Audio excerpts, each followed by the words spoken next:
and welcome to this week's episode of Family Tree Talk. My name's Helen Tovey, I'm editor of Family Tree, and with me, as usual, is... Nathan Ward, hello there.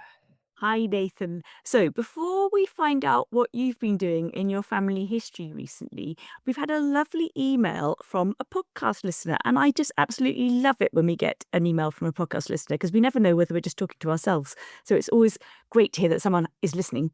And this is from a lovely woman called Debbie. And she is really enjoying your journey of discovery, Nathan. And she found out she was tuning into the episode on the 14th of July, which is to do with puzzling records and the 1841 census and how you're finding it kind of a little bit clunky to automatically add the details that you were finding for people on the 1841 census into your tree. And she says she's found very similar things and how you have to be so super vigilant when looking at ancestors on the 1841 census and make no assumptions. And she gives an example of a woman who's a similar age to a man. You may assume that it's his wife, but it could be his sister. And she has just such an instance in her family where there's a wife and a sister living in the same household with the brother/husband. So you've got to be really, really careful who you add in where so you don't end up adding 2 and 2 and making 5. And she also enjoyed your point about the land tax, and she's used the land tax really successfully to trace families back to the late 18th century, and she's used them successfully as well to weave forward into the mid-19th century, looping in tithe records as well. So shout out to Debbie for such great research. Thank you for the tip as well, and thank you for listening to the podcast. And we've had another really interesting comment, and this is how a way in which somebody's using their ancestry, the way they're compiling their facts on ancestry in a really interesting way. So this is from Joanne, and I think, is she in New Zealand? She's in New Zealand, yeah. Yeah, really cool. It's an international listener. I think this one was to do with when I was on about how all my family are married in the same church. So yes, Joanne writes that very often you do find that churches are used by many generations, and this is what she advises. Google for an image of the church. Upload it as a media item into one person on your ancestry tree, and then add all the other names to that one image. Go to the timeline on the ancestry and add the media to the marriage fact, and it will show as a thumbnail image. And that sounds a bit complicated, so we might see if we can include those words somewhere below this recording. And she says it's a great way to make the connections visible. And Joanne also does the same with immigrations and images of ships, so that you can see all the family who are connected to that vessel. And adding the media to the immigration fact really kind of brings it alive. So thank you, Joanne. I'm sorry if I kind of said that a little bit clunky, but we'll include your tips below. And it's really great to see how other people are kind of using their brains to take the tools that we all use one step further and use them in really creative ways to help make the things stop being data and actually to see the living connections that our family would have had across, whether it is churches, ships, whatever, because that really helps us understand their story better. So thank you both of you for your lovely podcast tips and tuning in. So Nathan, that's waffle from me over. But what about you? I think you've been getting up to loads of family history, haven't you? I have, yes. I've been very good and not texted you about it as well. I've literally been doing things going, I need to tell Helen about this, but I thought, no, save it for the podcast. So last time I mentioned about Marianne Taylor, who is a family member who, through the generations, I have been told, was married 3 times. Once to someone called Woods, once to someone called Briggs, and then on to my timeline to someone called Wood. And it was like causing me a lot of chaos. I couldn't work out who people were, where they were in the timeline for each other, who was married to who. And it was all based on the idea that my mum told me that this woman had been married 3 times. And it was a real tangle. Last time I think I spoke, I thought that maybe her husband, as in my great-great-granddad, he might have been married twice, and that's where the confusions happened. Spoiler alert, I found out, that is exactly what's happened, which is cool. It's quite interesting. Like, all this time you take people's word for things, and I was just literally basing it on my mum's word, and I was looking for something that wasn't there, which was obviously an impossible task. But through that, I found out something she didn't know and where the discrepancy is. So my mum thought she was married 3 times to a Wood, to a Briggs, and to a Wood. But actually, she was just married to a Briggs and a Wood. And my great great grandfather was also married previously. And then that's where the Wood children come in, because obviously they take his surname. It was chaos. It was absolute chaos. All I thought it was. And the way I sort of, I mentioned last time, I think I found a Mary Ann Taylor who was married to some guy called James Wood, but there was a weird rogue sister that wasn't appearing on the census, and she was 5 years older. And you were telling me to go down the path and like look for this Martha woman to find out her past and her history and tie her in. I'll be honest, I didn't do that. I thought, "Oh, I can't be bothered searching someone that I really feel isn't part of my family history." And I know that's a little bit naughty, maybe, but the way I did it, I went back to paper. It's quite weird. I wrote Mary Ann Taylor down. I wrote my great great granddad's name down, Thomas Wood, and then what I did was I decided I was going to place them in every single census and see if where I could place them in what year, and look for the gaps and see what was happening around then. And I found that really, really helpful. It just cleared my head because I could see who they were living with. I was connecting names, and then I was getting ones where I couldn't find them. So it's like, well, where are they now, or who are they with? So I was looking for the mystery gaps, and that worked really well. And I was really chuffed with myself for doing it that way. I don't know why. But then I also wrote a timeline down, which I guess is much like what they do on Ancestry when you see the timeline. But I wrote that down for like every occurrence that I knew something happened, whether it was a birth of a child or they were born, and and then I was looking for the gaps of where they could possibly be. So I've done that, and I've sorted it. So how do I explain this to you all now? I don't know. I think it's really good. I think it's so impressive, all your deductive skills and your organizational skills, and using the clues that you do have to help to define the spaces that you don't have as well is super helpful. Yeah, it's just impressive, Nathan. And you've solved the puzzle.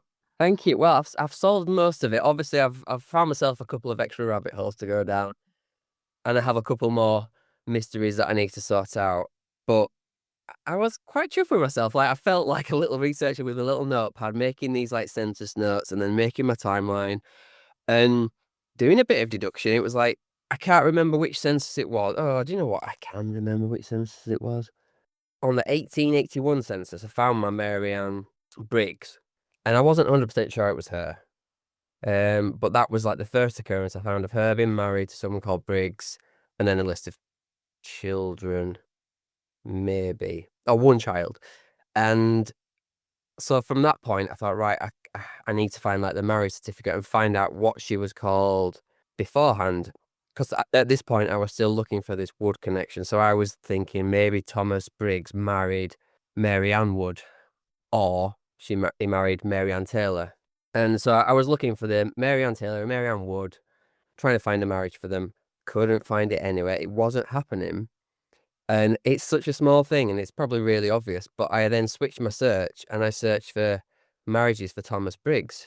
And I found a marriage for him to Mary Ann Jailer, where the transcript had taken it wrong and it was a J instead of a T.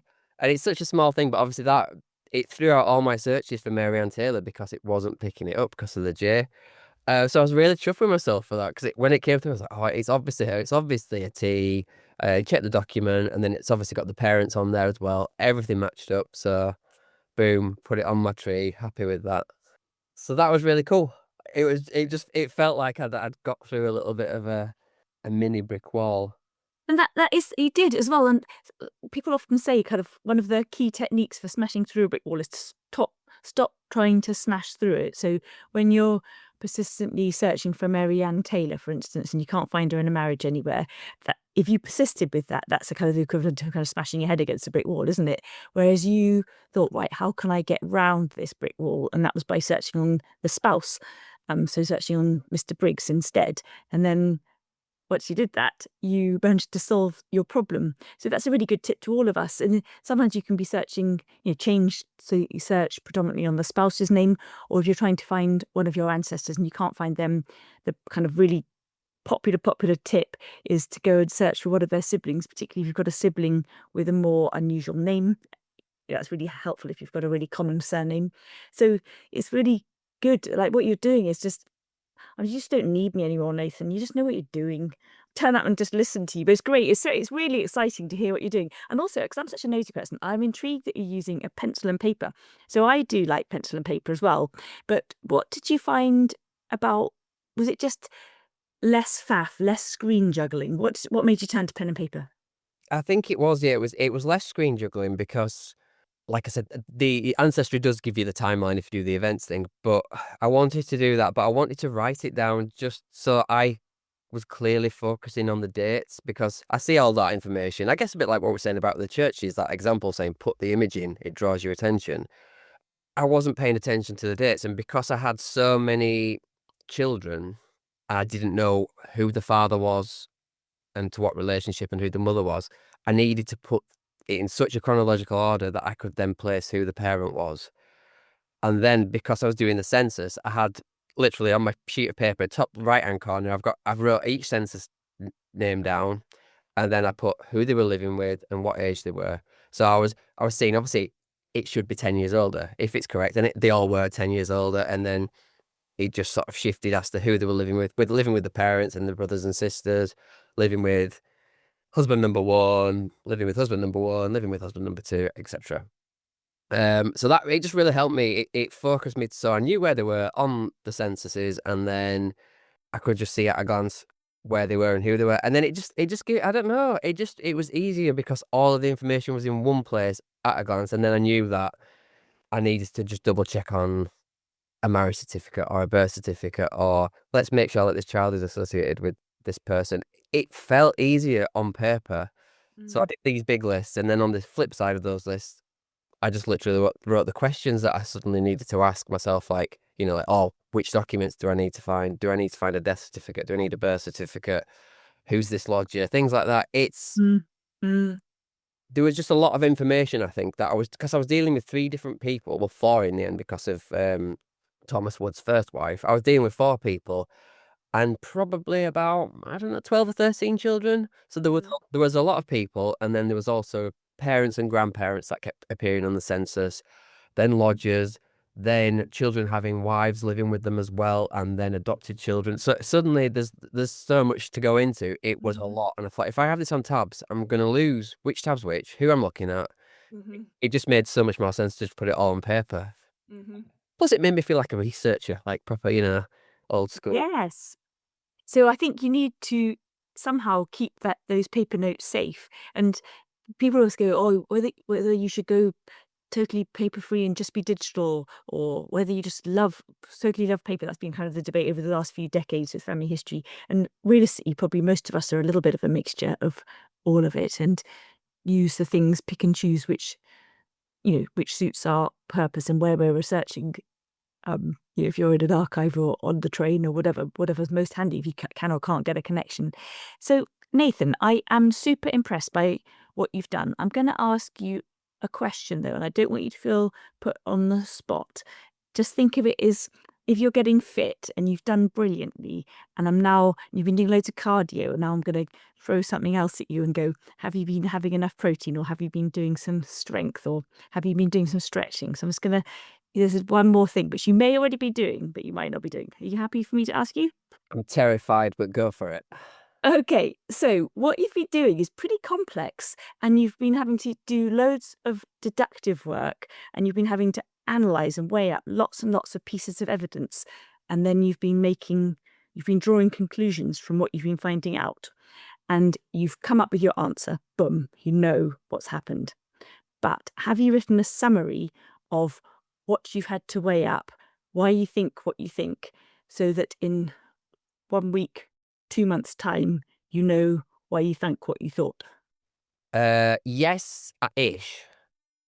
So on my research log, Mm. I write down what I've found as I'm finding it, and then I'll put little questions on there that are like, is this real? Have I done this? Why do I think this? And then it's like, I've seen this. Could this be that person? Could it be that person? And then if I actually solve it, I've gone through the strike through, and then underneath the strike through written, found this out. This makes sense as to why that is. So I am doing it a little bit. I probably could be a lot more thorough because I've just looked at my research log. And I thought I'd typed up my paper trail stuff that I've done, but actually I just like summarized it very quickly. So there's probably information on my paper that I've not put onto my research log.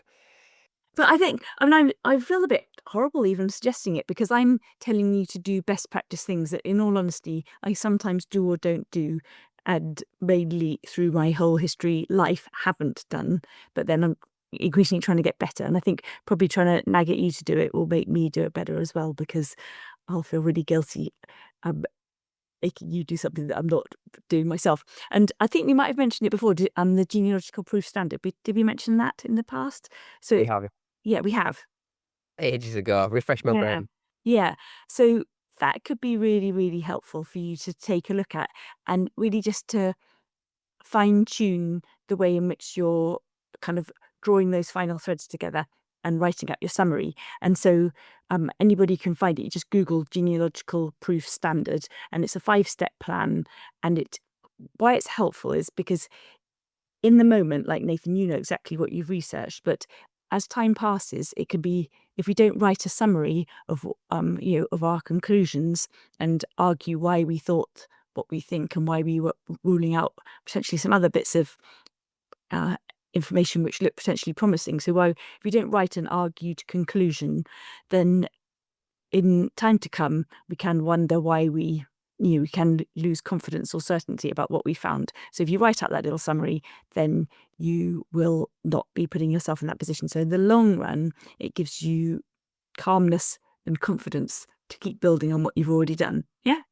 Yeah, definitely. I mean, you said earlier that I don't need you anymore. I definitely do. I wouldn't be half as far off. You don't. But it doesn't matter. I like hearing what you're getting up to anyway. So it's But you're teaching me the good standards and the good practices, and that's exactly what I need. Otherwise, I will just be like, "Du-du-du-du-du." But I need to do this as well. I mean, because I told you, didn't I, the other week I just got in, I opened up that ancestor, my 4 or 5 times great granny Anne Grant, and I couldn't remember why I thought her parents were who they were. I, mm, no recollection because I hadn't written it down. I had a random document, so I could piece it together at least. I had a source, but not anything. naughty. Nothing that I would want anyone to see in public. Scandalously sloppy research. Yeah. It's fascinating, isn't it? It's like I know I've not yet encountered any real scandal or anything with on my tree, Mm. but I quite like the fact that I had to get past some handed down information that wasn't true. Mm. I've really enjoyed that aspect of it, and not like oh my mum's wrong, haha. But it's like oh we've got this fact, we don't know why we've got it. Let's challenge it and see if it is true. And obviously it's not. Mm. It's Mm. nice to actually go through the process and feel like you've resolved something. Mm. And it doesn't take long. Like sometimes people tell deliberate kind of porcupines, don't they? And then other times it's just us getting in a muddle and you can't remember whether it's your great aunt or your great great aunt, and you can't remember precisely which country in South America it is, or and before you know it, you've got a whole mishmash of misinformation. Yeah, it is bonkers. Mm. Do you want a quick rundown of everything that I've done? Yes, yeah, keep me up to date. Just because obviously we've talked about it, I don't want people to be like, oh, he's left us hanging. Who was Thomas married to? Well, Mm. okay. A quick breakdown, a quick summary of my findings are that Thomas Wood was born in 1857, and in 1878 he married Selina Presley, which I previously thought she was called Wood, but that was me being silly. It's obviously she's just turned up on a census called Wood because she was married to someone called Thomas Wood. So that's good. They had 1, 2, 3, 4, 5 children, and then she died.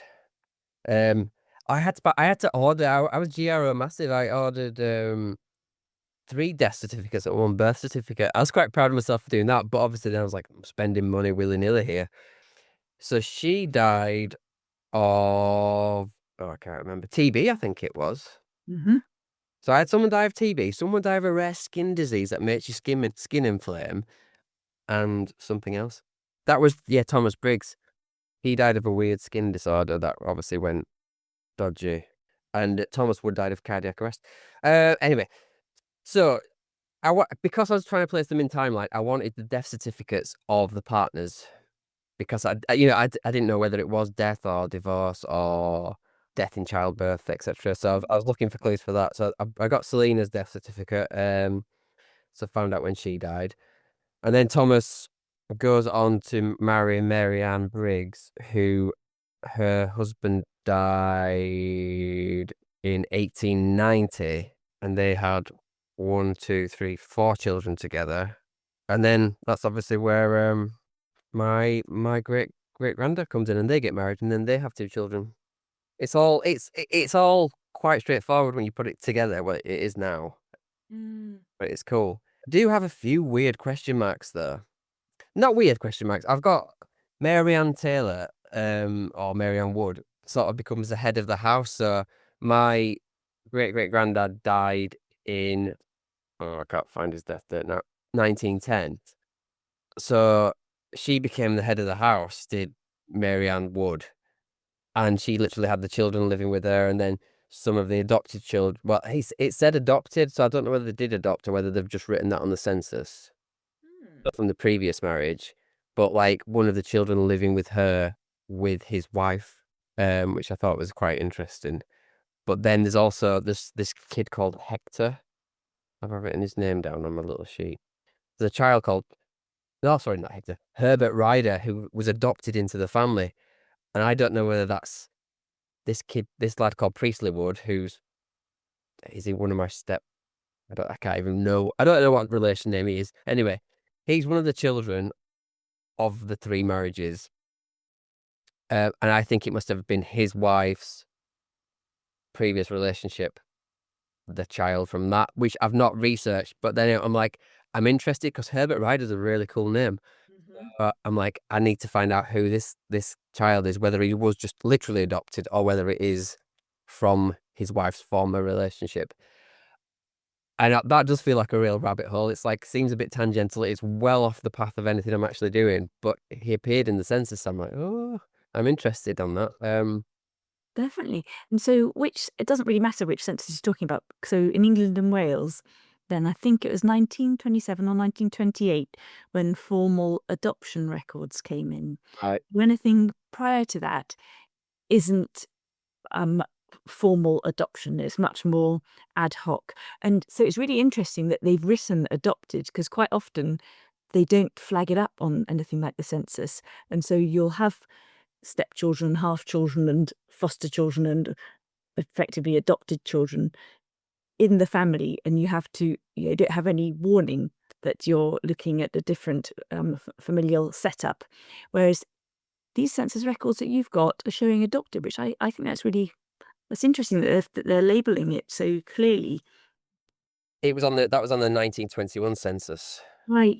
Um, but again, I'm speculating, but I feel like Herbert, because he's got the surname right, I feel like he was adopted by Presley. Again, I'm guessing. But then I have had instances where it said stepson on other documents. So are you saying that's just ad hoc, like in the mood? They've been living as a household. So No, yeah, so that's interesting. So maybe I just don't know enough about the 1921 census, and maybe by the time you get to 1921, it is normal in the 1921 census to write the adoption kind of status of any children. So I don't know enough about that. It could be that that's something you found that I didn't know was a normal thing. Just in earlier censuses, they wouldn't tend to write wouldn't make any nod or acknowledgement. Not particularly, just I don't think they were against it. There wasn't, the form headings didn't require it either way, and so it wasn't specified either way. But so if he says stepson, then it sounds as though that is her stepson, and then maybe she has you. oh, sorry, no, the stepson aspect of it is added to one of the children of Mary Ann Taylor Briggs Wood. Okay. So it's like she's adopted one of the Wood children from the first relationship between Thomas and Selena. But this particular child then has a marriage and then has adopted a child. Says that this child, but his name's You're gonna have to find it out. It is a rabbit hole, but yeah, it's a tangent. leave it tangled like that, can you? I love it like a bonus name on a census. Yeah. Gives you a little extra mystery, even though it might be really mundane. And yeah, it was a sister-in-law, and she just lived there for a bit. So yeah, I will be going down that rabbit hole because I do actually feel like I've finished this mystery part of this because it was a right angle, and now I've done some really solid research, put in far too many hours, and it's all ordered and makes sense. I need to tidy my tree up a bit because I think I have a lot of children tied to two parents. So I was looking at the tree events. I think I put them on through the census, and it was matching up the wrong mother.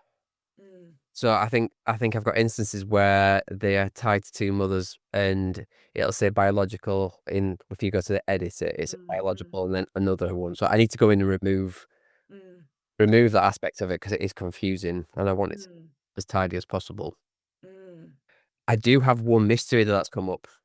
I can't locate Mary Ann Taylor Briggs Wood in the 1891 census. mm, Or put it this way, I can, maybe I can, but in the 1891 census, she's listed with her husband, who I think died the following year from the census, did he? Uh, but there's no children. But it's mm, her husband, and a sister-in-law. mm. So I've got this woman called Anne Stansfield. My initial reaction is it's not the right one, and these aren't the right people. But at the time, everything else was matching up, and I managed to get through and tick every box. But the 1891 is eluding me. That's going to be probably my homework. I think is just finding out where these guys are in 1891, double checking if this one census entry is right. But then if it is right, then it opens up a whole mystery as to where all these children have disappeared to, because there were loads of them. Yeah. Have you looked for the children yet? No, I haven't. I haven't done any children searching. Mm.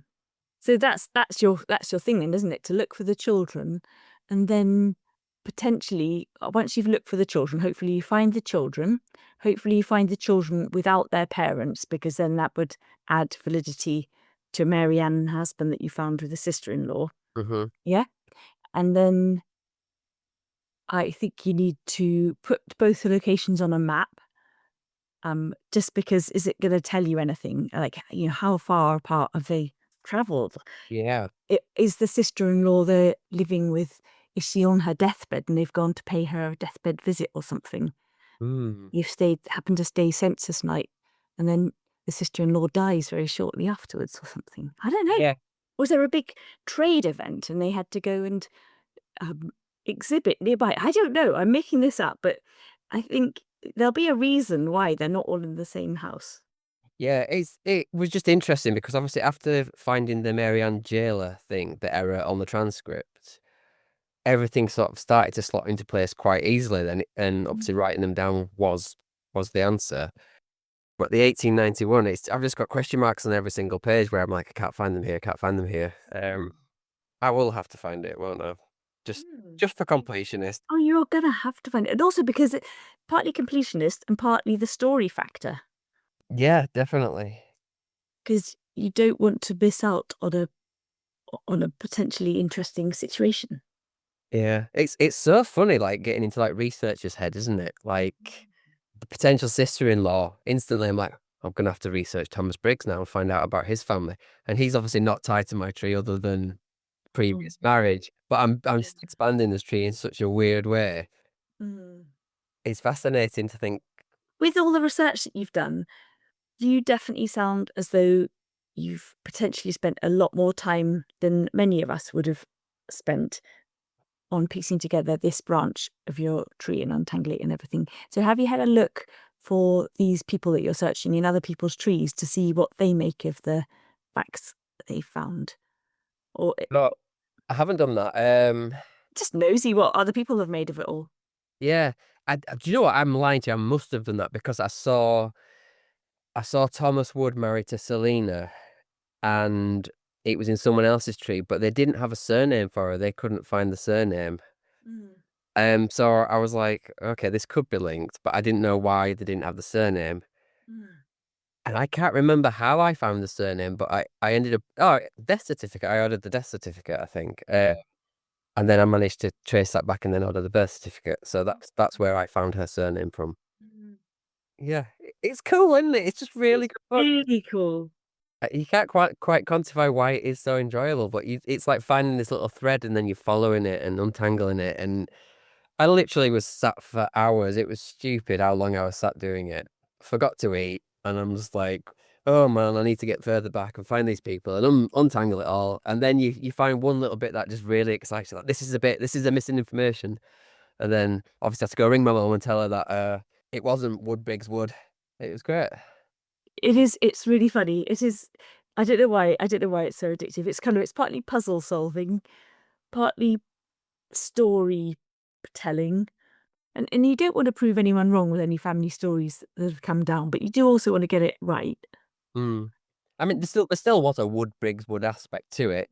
It's just clearly that the story had been twisted and the previous marriage had been associated to the wrong side. But it's just interesting to find that out and just to have some new information that my mum didn't have. So it's like getting her interested again as well. So I like sat down with her and shared it all, and she was fascinated. So it's just nice to share that. Yeah. And is it all still in Pudsey? Uh, in that ballpark, yes. Yeah. I can't, not this particular line, but one line I was looking at ended up going out towards Otley and then going towards Grassington. If you remember when we had Jude in, she was talking about me going to do some research in Otley, and she lived in Grassington. I was like, oh my God, I'm gonna have to get in touch with Jude again because this is Mm, going down yeah. into her area. But Mm, they're expanding ever so slightly, but it's still Yorkshire based. mm, mm. Well, you've got a bit of homework to do, haven't you? I do. It's good though. I'm actually, I don't want to say I wasn't excited to do it before, but now I feel a bit more competent and less erratic. I think I'm a bit like writing it down really helps structure me. If I think about how I used to go back and when I was doing the George Horatio Nelson one, which wasn't as tangled a line, but I think I made that more chaotic than I needed it to be. Mm, I got lost in a few little, I don't know what's. Whereas this one, it felt precise, it felt organized. I was like hitting the facts, not necessarily believing them, but just taking it all in. It's nice to have that process. So now I feel like I can actually give each, I mean, I'm saying this now, I might change my mind, but I feel like each strand as I get to it, I feel like I can give them a good bit of my time. mm. So I can get on the information quicker and hopefully sort things out. But Definitely. And I think your completionist brain, as you say, is serving you really well. But just the way you talk about it, you say you made a timeline and how you approach that timeline, you looked at all the sentences. So rather than getting overwhelmed with all the possibilities of everything, you're focusing on one record set and you're just going, what can the censuses tell me about these people over several decades? And then another instance, you're like, so I had to order loads of certificates. So you're going, what can the certificates tell me about these people? And so you're being quite focused on a record set. I like that. I it, just it's, yeah, don't necessarily do. I haven't even thought about whether I'd do it like that or not. But I love that idea of taking the overwhelm out of it and having one focused look about how you're going to tackle something. And you keep talking about like, what's my next question? So that you're naturally doing that thing of setting yourself a research question, which is so helpful to keeping your research on track. yeah, and it just seems to come out naturally as well because as you're placing, like as I was placing Mary Ann, it was then bringing up, right, there's a husband here, so I need to look at him. So then I'd Mm, make a note, I need to find out when he was born, when he died, where he was placed, and then again later on, and then the children, and any random anomalies that come up, because mm, they're the ones that can help solidify the entire thing, aren't they? And obviously flesh everybody out a bit more. So it was really nice to write down the solid facts. Like I know that even if it wasn't my person, it's like I know this person is the same person. mm, And I was looking for the gaps in the timeline to see if I could put them in place. mm, It worked quite nicely. I mean, I've got a massive gap for Mary Ann Taylor between 1882 and 1890 because obviously there's no census during then. There doesn't look to have been a childbirth during that time either, which makes me wonder if there were some childbirths, but they were failed because she's still making babies after then. mm, So it just seemed odd because she had children every, let's have a look at this, every 2 to 3 years, and then there's a gap of 8 years, and then she has another child, then her husband dies, and then she has two more children with my great great granddad. So there's an 8 year gap, and I don't know what I can do to find out about that 8 year gap. mm. So obviously, there's no census because there's just been one. It's tough. And so it's the 1880s. So Mhm. The chances are she's going to be a no electoral register. I think, I could be wrong about this, I think some women could vote on a local basis in the late 1800s, but not to be rude, but probably not your Mary Ann. You know, most of our ancestors weren't voting. So Mm. you're not going to find her in there. What was her line of work? Did she have a line of work, or was she a spouse and a... I want to say she worked in textiles, but I might be lying to you. Yeah, I haven't got that information at hand. yeah. There was a lot of wool related things as I was doing all my research, but I wasn't focusing on people's jobs. Mm. So she's not working in, um, in her own line of work, running her own business, then you're not going to be able to track her down through trade directories. Mm. You could try newspapers just on the off chance, in case she's been getting drunk as well, like your other ancestor. Not officially proven yet, but yes. Doesn't you proven but you could try it just on the off chance. Um, it's tricky. And then if she was having babies, and unfortunately if they were stillborn, then they're not going to be registered at that point in history either. Yeah. Is this just a rabbit hole? I'm looking for an 8-year gap for somebody that maybe I don't actually officially need to research anymore. I guess it's nice if I become obsessed with her, then it's nice to know everything about her. No, what you could do, if it's just kind of nice to have information, they're not going to actually help build your kind of family history house, then you could just write a little summary, go, I'm aware that this is 8-year gap. Um, I, I have tried this to solve it. I could Mhm. potentially try that, or I don't know what I could try next. And just so you've kind of wrapped it up so that if you do want to pick it up in the future, you know where you are with it, and just park it for the minute. That's fine to do that. Yeah. It's funny, she'd become like another one of my solid favorites, like just because I've had to spend so much time with her and chat Mm. all life and then find out about these relationships, and then she becomes the head of the house when her second husband dies. I mean, that must be horrendous. Mm. Um, Do you know what she dies of? I haven't got her death certificate. Mm. I'm gonna imagine old age because maybe not old age. Have a look for her in the 1921? Yeah, I have got a look for it. So she's 64 in the 1921. I haven't actually looked beyond that. Mm. Maybe I'll add that as something to find out as well. I must have a death date somewhere. Hmm. I'll make a note of that. Hmm. I just need to decide what I want to do next. I do need to wrap this up a little bit. I'm quite interested in my little mysteries, but feel like I want to do rabbit holes, but I actually quite like the organization that I've just had with this one. It's progressed me and it's got me a few layers back in people. So I don't know whether I'll shift back. Actually, do you know what? Do you remember ages ago I was quite excited about the McKays and being Scottish? Mhm, mhm. I quite want to follow that line. And you Mm. mentioned McKays last week in your family. I think we're going to quite easily find we're related. Yeah. And I was looking at a map of Scotland with my mum, and she was like, "Oh yeah, they're from up in that area." And the Which area? I can't. Well, my geography is now rubbish, but it was the top floaty island bits. Isn't that isn't that where your guys are from? Yes, yes. I So think if you look on the map, it actually says top floaty island bits. That's yeah, it from them. yes. So mine are from South Ronaldsay, which is part of Orkney. That's it, Orkney. Mhm. That's the name I couldn't remember. So mine live in the North Parish of South Ronaldsay. Mm, So it's quite nice, and it's like a bit like Irish research. I felt so pleased once I actually found, like, drilled down a little bit where they lived. I found some of the houses they lived in and things like that. So it's fun. So that, and then there's other ones who are from Sutherland, which is, even though Sutherland is at the top of Scotland, because I think it's because it was when it was had connections with Scandinavia, so it was south from their perspective. right. Yeah. Because you wouldn't expect it. It should be called Northernland, shouldn't it? Not Sutherland when it's at the top, but whatever. Yeah. Yeah, I get you. Yes. So that would be fun if we found a connection. That'd be really fun. Well, yeah, because didn't you said like you might have, well, vaguely there's a connection maybe between you and Matt, our publisher. And then Matt has also mentioned that maybe he's got some Woods in his family as well. I think we could all be related. We could have like a family reunion. Forget our next team meeting; it'll be a family Mm, reunion meeting. mm, That'd be really fun. Give myself another rabbit hole. It's fine. Mm. Yep. Just get, that's one of the beauties, I guess, of researching our trees outwards, backwards and outwards, not just a direct line, and then we're more likely to find these connections. I can't seem to help myself either. It's all the brothers and sisters just keep on appearing from everywhere. And you're lucky because you live in the place that you come from, and your family have lived there for a long time.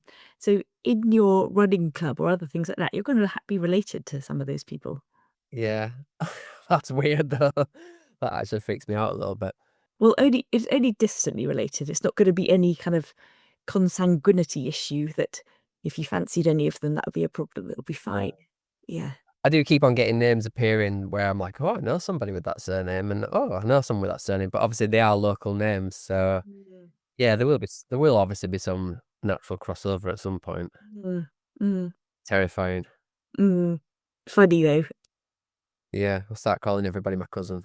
Yeah. When I went to Rootstep the other year, then I met this. I can't remember. I've already said this. So tell me to shut up if I have. There was this delightful customer, and we got on like a house on fire. We just like, da, da, da, da, da. And then we were both joking, going, "I wonder if we're related." And then she went off, came back to our stand the next day, and we were related, and we were 13th cousins. Yeah, Got some good quick research. 13. yeah, yeah. So this is way beyond I've researched, but it's to do with Family Search's massive online trees. So I haven't verified that connection, but we did look uncannily similar. Right, that's cool. Yeah. Yeah. Nice. Not that there should be any reason for us to look similar at that point, but we were quite delighted that there was a connection and we did look the same as each other. Yeah, that's really cute. Mm. Yeah, it's funny. And we just got on really well. Just weird. I have like, it's not a confession, but you know the tree score thing. Yes. Obviously, I've got a good tree I score. don't know which way your confession's going to be. One, you're so competitive, you've got obsessed with it, and it's distracting you, and it's getting worse and worse and higher and higher. Or two, your tree score's going down because you're doing more and more research and you're not dotting so many I's. What is it? It's hard to quantify in that respect. It's a little bit of both. It was just a realization. I've managed to get my tree score up. It's at 9.7, which I think it was last week. But obviously, I probably don't have as many people on my tree, do I? So that'll be why it's higher. No, right. You were saying the other day, oh, I've got about 500 people on my tree and another 300 people to add. I've only got about 200 people on my tree, so there's less people to dilute my research. That's an interesting point. I'm rubbish at maths. I don't think that's the situation. I think you could very easily have a much lower score with however many people you've got in your tree. You could, but it's harder to maintain a high score if you've got twice as many people on that tree, if you've not researched every single one thoroughly. Mm. But the way you are researching it for thoroughly, so you're going to be fine. It's obsessing me now. It's telling me I don't have enough details about my mum and dad on there. And I'm like, I know these people. Mm. But Mm. whatever. I don't think it's going to get any higher on the score. I think yours will do. And when you get to 10, then what we can do is one of our kind of family tree webinars, we can have Nathan Ward advise us on how to get your ancestry tree to 10 out of 10. And you can show them all the tips you do to get 10 out of 10. But it must be impossible. If you've got 10 out of 10, your tree must be like the most solid tree in the world ever. And Mm. everybody can like put like bank on it because it's so factually correct. Mm. Never going to happen. No. I think you could be the person to do it. And also you're lucky because you're being so methodical every single step you're doing. So you stand the best possible chance of having a really good tree score. Yeah. Mm. I'm pretty happy with it as it is. Mm. Don't I haven't heard of anyone with a higher score. don't challenge me because I'll try and do it. I don't want that challenge. I'm not thinking about it. Okay, don't do that. Yeah. Don't get distracted by it. It's like fun to have a great score, but you don't want to be missing out on other fun things. Yeah. Stressing about like putting something in my tree in case it lowers my number. Yes. It's not a good way to be. No. Do you think we better go now? I think we should. Yes. If anyone's got a better tree score than Nathan, though, I'd love to hear. I would love to hear. Hmm. Nathan wouldn't love to hear. But let us know, though. Be interesting to hear what people's tree scores are. Definitely. And next time we're going to hear about your homework, are we? Yes, we will do. Yes. You were doing some historical stuff, weren't you?